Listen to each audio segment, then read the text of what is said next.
Bows! So, I talk a lot on this channel about swords and close combat weapons, and probably what I should talk a little bit more than I do about are bows. I've been doing archery on and off, but I started archery when I was about 11 years old, and I was an avid archer throughout my teenage years. I started doing longbow when I was about 15, 16. But sadly in recent times I've had less time for that, and I'm mostly focused on fencing and shooting historical firearms now. But nevertheless, bows have a close place to my heart. Now, in the last couple of decades, let's say the last 20 years, there are several people whose names have been prominent and influential in the world of historical archery, particularly obviously reconstructing it, but also publicising it. And one of the absolute leaders, and one of the names that many of you will be familiar with from lots of TV programmes, documentaries and such like, is Mike Lodes. Now, I know Mike a little bit. I've first met Mike, in fact, when I was a teenager, as it happened. But he is absolutely, unquestionably, he's been one of the leading names on TV and in books in talking about the methods of construction and use of historical bows. And Mike has a really exciting new book out, and that book's published by Osprey. Let's have a little look at that and see what it covers. So here we have War Bows by Mike Lodes, published by Osprey. I'll put a link below to Amazon. Obviously you're free to purchase it from other establishments, other booksellers, or directly from Osprey in fact. But I'll put the link to Amazon below. And this is a really cool book. I mean, for a start, the current Amazon price, obviously this might vary depending on where you are and when you're watching this video, but the current Amazon price for this I think is quite a bargain, especially for an Osprey book, which are famous for their high production quality, especially in terms of the graphics inside. But first of all, what does War Bows cover? Well, a lot of people, if I just grab my longbow here, a lot of people in the modern world will associate the term warbow specifically with the English longbow that is made based on the Mary Rose finds. Okay, so if you go on the internet and you start looking up things to do with warbows, predominantly what you'll find is English longbow, medieval and early Renaissance longbow stuff from England. And there are a few key features of the English warbow which are different to the modern longbow. What I mean by the modern longbow is actually the longbow that was devised for target archery in the 18th and 19th centuries, really in the Georgian period. So there was a sport archery revival in the 18th and 19th century, the Regency, and through into the Victorian and Edwardian periods. And their bows are what most people have been using. When I was a kid, for example, what most people used as longbows then were really kind of Victorian style longbows. These are different. These are full compass bows. They're not a true D section. They're more like an oval cross section instead of a D section. They bend throughout. What full compass means is they bend throughout the whole bow, not just in the upper and lower limbs with a stiff center section. They also, at first sight, look a little bit different because they don't tend to have a handle wrapping in the middle. And importantly, war bows are, at least the kind of Mary Rose type bows, are often extremely high draw weight compared to what most modern archers are used to. So the Mary Rose bows, it's a contentious subject, but the draw weights usually are regarded as being 80 or 90 or 100 pounds upwards. And probably with the average being somewhere in the 130, 140 pound draw weight, with some being as high as 180 pounds. And there are some modern warbow archers. This is a fairly light one. I have various bows of different weights. I think my heaviest is about 90. I don't shoot very regularly, so you need to shoot regularly to work up to the high weights. But many modern archers are now attaining these very high draw weights of this sort of 120 to 150 pound draw weight range. But back to Mike's book. So it's called War Bows, but it doesn't only cover the medieval and Renaissance English warbow. It covers actually several different bows from a wide area. And that's why this book is kind of, I won't say it's unique, but I think maybe it is unique. Because it focuses on four main categories. Those categories are the English longbow or warbow that I was just talking about, The crossbow, but the crossbow it covers is, notice I'm doing the archer's symbol there quite appropriately. The crossbow it covers, it covers a wide variety of crossbows, not just one crossbow. So it looks at medieval European crossbows, but it also looks at Chinese crossbows, for example, and even Roman era and ancient world versions of things that we could call crossbows. So it looks at crossbow technology, it looks at different types of bows, different types of loading systems across the world throughout history. Then it looks at composite bows. Now, anybody who knows anything about bows at all will know that composite bows cover a huge period of time and a huge geographic area. Most famously, composite bows are we could say from Asia and the Middle East, but you know, they obviously spread into Europe as well. You find them in Africa, certainly North Africa, and all over. You find a true composite bow made of composite materials, you actually find pretty much all over the world. In the ancient world, medieval world, and later, of course. So it covers composite bows and looks at some of the most famous types, but also some of the less famous types. And fourth and finally, it looks at the Japanese Yumi, which I have to say is not a bow that I know much about. I've been aware of them since I was doing archery as a teenager, but I've never shot one. I have seen them being shot, but I don't know anything much about them at all. So let's have a little look inside the book. First of all, I say, is this book recommended? If you like bows, hell yeah, okay. I would view this as a really kind of like top tier reference book on bows as an overview. But not only that, in the last 20 years, shall we say, there's been some really cutting edge research on how longbows, for example, how medieval longbows were actually built, how they actually performed, not the Victorian myths or even the sort of mid to late 20th century myths, but the actual realities. How are they built? How are they shot? How do they function? The whole kind of typical kind of arrow versus armour debate. And then composite bows in recent years, with the revival of historical archery, which has spread over into Asian bows as well, particularly, looking at how the composite bows are built. And of course, in the last 20 years, our understanding of how some of those bows are built and shot has increased massively. And I have to say, Mike Loades has played a leading part in that, because he's been one of the people who's actually been doing horseback archery and publicising it, and things like chariot archery and that kind of stuff, and ancient world, recreating ancient world bows such as Egyptian bows.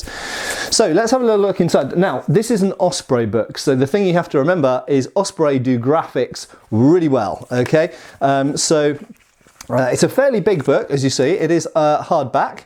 I don't know if there'll be a softback coming at some point. There is Mike. If you're trying to rack your brains and remember who Mike is, that's Mike there. You'll probably recognise him off a whole bunch of TV documentaries and Time Commanders as well, which I was a big fan of. While I'm just flicking through here, so it starts off with the English longbow, which I think, I might be wrong here, but I think probably is the first form of historical archery that Mike really delved into, so that might be why he started with that. But also, of course, it's got a huge following. Longbow is one of the most practiced historical archery styles in the world, so I think it's right that a fair section, and he talks about armour, obviously. I note also that people like Toby Capwell at the Wallace Collection and various other famous experts from different museums and just general authorities have been involved in consulting with Mike on this book, talking about some modern, there's Joe Gibbs there, picture of Joe Gibbs, who's a modern warbow archer who pulls very high draw weights, I think up to about 200 pound draw weight. Crazy, I don't know how they do it. Talking about the Mary Rose bows, the types of wood used, some of the written sources, the construction of the arrows. That's important to remember, of course, that not only are bows different all over the world and all over history, but arrows are different as well. So actually looking at the making of medieval arrows, arrowheads, again, different types of arrowhead, what they may have been used for, how they may have been used. And there's Mark Stretton, by the way, another famous warbow archer who's shooting 200 pound draw weight bows, crazy strong. Different types of arrowhead again, talking about the way that the bow is drawn. So different methods of, different releases, different types of finger hold on the string, but also with different bows in different cultures, you sometimes put the arrow on one side, sometimes on the other side. the way that you hold the bow at full draw, the so-called getting into the bow, that's very strong concept in English warbow archery in order to pull these very, very heavy bows. I should also mention as well, don't be under the impression that I'm focusing on the English warbow here because that's the section we're going through. You'll see there's graphics, like on practically every page, there's loads of graphics. Really, really nice quality, really colourful, typical Osprey reconstructions of historical scenes, like the Cressy campaign and Agincourt and things like this. There we go. I think that's what the Battle of, maybe, is that Cressy or Bannock? Yes, Cressy. Yeah, so we've got loads of these. Yeah, what I was going to say is because I'm focusing on the longbow here, don't think that when I'm talking about these heavy draw weights that we only get those with English bows. You find these very heavy draw weight bows with other cultures' bows as well. Particularly come to mind, Mongolian bows can sometimes be very high draw weights as well, and Korean bows and so on and so forth, and they are covered in here. So loads of historical artwork. There you go. There's a nice 16th century image. So it goes all the way through longbows. Now on to crossbows, and I'll note I've seen that there are several reconstructions by Todd, of course, who features on this channel every now and again. So Todd's workshop crossbows are featured in here, but it doesn't just look at the medieval European crossbow, which might be what first comes to mind for most people, but it also covers ancient world crossbows, Chinese crossbows. There's the famous repeating crossbow there. There's the Chinese box magazine essentially loaded repeating crossbow. There's the one that you, the gastrophetes that you put to your belly, so an ancient world one, and that is actually a reconstruction by Todd.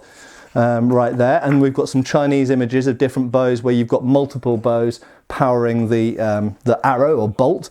There we go, as a gastrophetes in operation, as it were, with some historical clothing.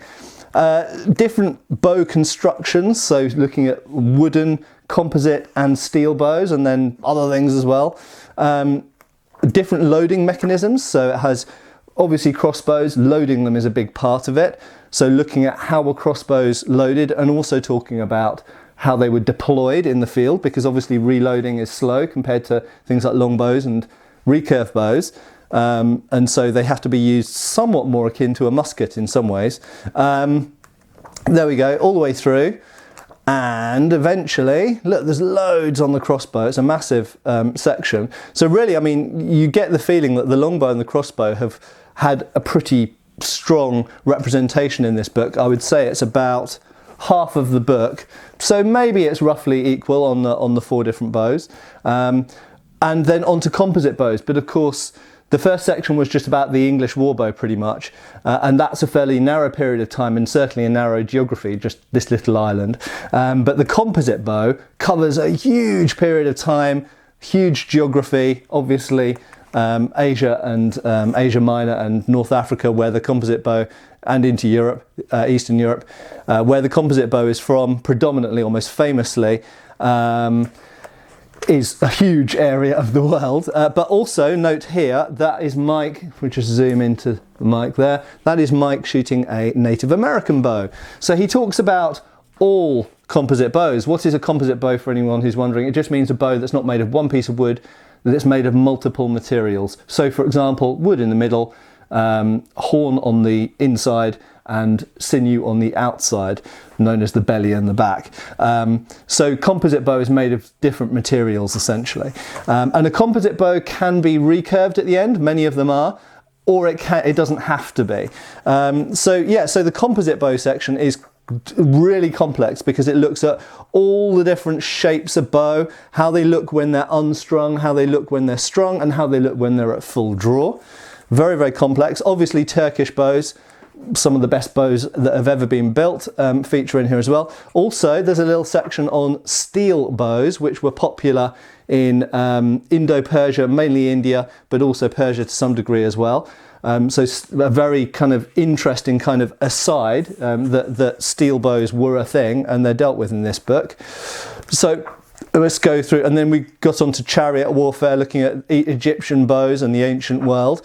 Obviously, Mike, you may have seen the documentary where He's involved with the reconstruction of the Egyptian chariot and then doing things from it, riding in it and shooting bows and throwing javelins and stuff like this from it. So, in fact, while I talk about that, there is a nice picture, again, we'll zoom in, of Mike on horseback, and he's a very extremely competent rider, actually. People often don't mention, but I don't know a huge amount about riding, but Mike looks pretty competent to me. I think to do horseback archery, you've got to be pretty much on the on your game as far as riding is concerned. So talking about Scythians and Parthians and so on, so the Parthian shot. Yeah, and into the Asian world, so looking there at, I think that's, I think this is Chinese, yep, there it is, Chinese archery, I'm talking about at the bottom there, and up at the top we're looking at Assyrian archery. So it's really covering a huge, and you can see there's just pictures galore, a huge period of time and a huge area. It goes on and on and on, and then we get to the Japanese Yumi. There we go, got a nice picture of a samurai. And of course, remember, on this channel, we often talk about, well, we don't often, but we sometimes talk about samurai hand weapons, particularly katanas, tashi, wakizashi, these sorts of things. But the samurai were kind of almost more famous as archers than they were as swordsmen, certainly in the earlier period. It was only, I think, only really kind of in the maybe 15th, 16th century that they become more equivalent to Europe's kind of knights. If we look in the earlier period during the Mongol invasions, for example, yes, they did have swords and lances and they did fight in that way, but they were also very importantly mounted archers. And I'm sure that's I haven't actually read the Yumi section yet, but I'm sure that's spoken about in here. The fact that the Yumi being short at one end and long at the other that's, you know, probably related to horseback archery. And it talks about how the bow's made, very, very complex. So it's got a full, because obviously Yumi bows have a continuous tradition of construction in Japan. So it talks about that.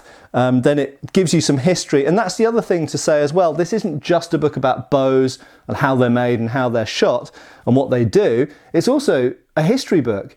It's inextricably connected to the history because the design of these bows, what made some of them effective and some of them popular, it was dictated by historical circumstances. So we've got, you know, historical artwork being shown and reconstructed historical scenes, and of course talking about battles of the time and things that happened with these bows. So without wittering on for any longer, I would say, let's just put that down, I would say you have to, if you're interested in bows at all, I mean that, for a hardbook Osprey book of that size, I think that's a terrific price. And if you're only going to have one reference book on bows, if you have a little library about weapons, then this covers most of the main bows from history from all over the world. And I'll point out that you might think, oh, well, I just want a specialist book on the English warbow. But actually, this has a lot of the latest and most recent kind of overview information of what we know about English warbows or historical composite bows. So it's an up-to-date, super cool book, great pictures, great information.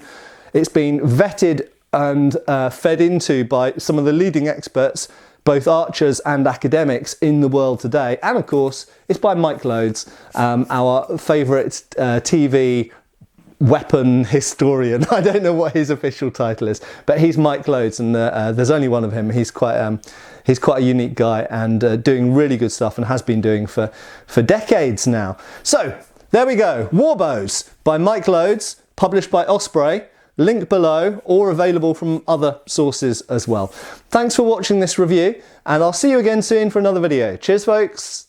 Thanks for watching. We've got extra videos on Patreon. Please give our Facebook a like and subscribe if you haven't already. Cheers, folks.